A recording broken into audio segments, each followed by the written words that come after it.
we have seen about the insect, integument, that is the exoskeleton or the external body wall, which has an amorphous basement membrane on which there is a layer of epidermis, which is of single cellular thickness, and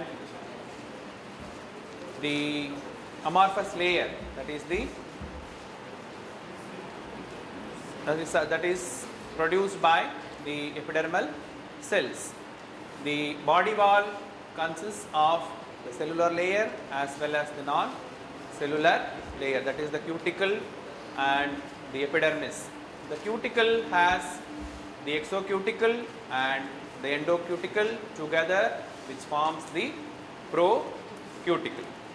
So over the procuticle we have the cuticulin layer, in which we have different layers which are formed by the wax, polyphenols and other long chain carbon compounds, which give resistance to desiccation as well as loss of moisture from the environment.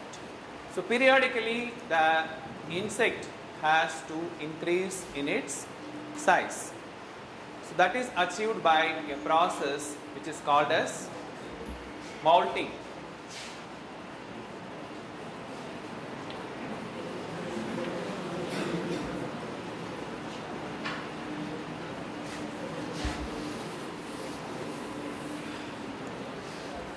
So there is no scope of growth in the insects.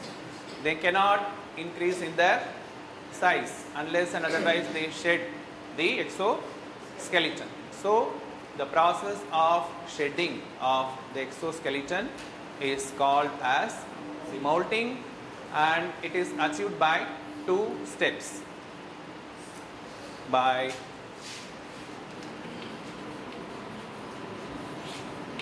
apolysis and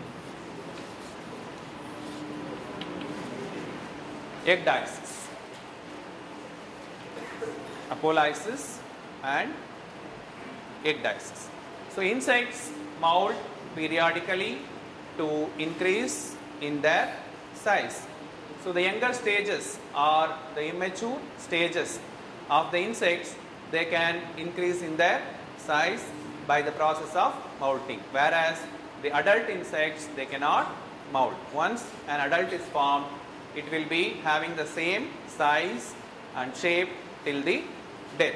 But some exceptions are there, the lower insect orders like the Protura, the Columbola, the Thysanura and Diplura. These orders, they can shed the cuticle even after becoming adults. That's why they are considered to be the lower insects or the primitive insects. So some of the insects, they can also add the segments during successive molting. So the insects, they will start with 8 abdominal segments, and after every molt they will add one segment to the abdomen. That is called as the anamorphosis. That is different from that of the metamorphosis. Metamorphosis is nothing but the gradual and sequential changes which occur in the life cycle of an organism from egg to adult stage. Most of the animals which are living in the temperate areas to undergo molting, otherwise it will die. If it undergoes molting, there are chances of death. If it does not undergo molting, there are also chances of death, because during the process of molting, for molting. So before molting, what happens? We have seen that the integument, it has a basement membrane, and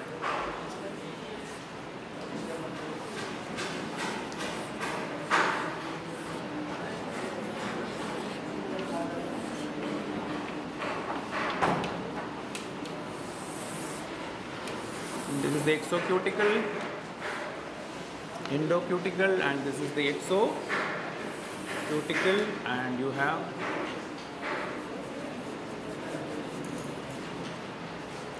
the epicuticle.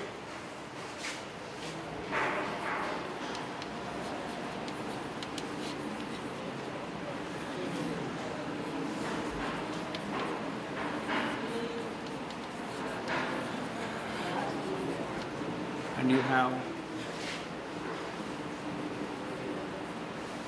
exo and endo cuticle.